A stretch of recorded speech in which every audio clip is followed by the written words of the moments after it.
Prosím vás, pomôžte mi, neviem, čo je chlapcovi. Áno, rozumiem. Nichynou má astmu, nevie dýchať. Áno, testovaná, očkovaná.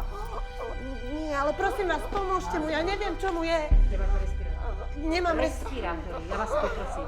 Prosím vás. Prosím vás, nie ste očkovaná, choďte na test, potom sa môžete vrátiť. Co? Áno, s chlapcom sa môžete vrátiť. Ale to sú 4 hodiny cesty. Chlapec von, ja mám teraz pacienta vyšetrujem. Ale ja počkám. Ja vyšetrujem, takže vybav to prosím, dobre?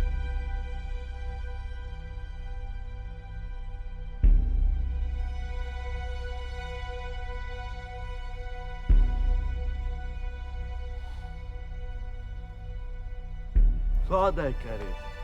Kam tu kehe? Hej, čo robíte? Chlapec sa mi tu dusí.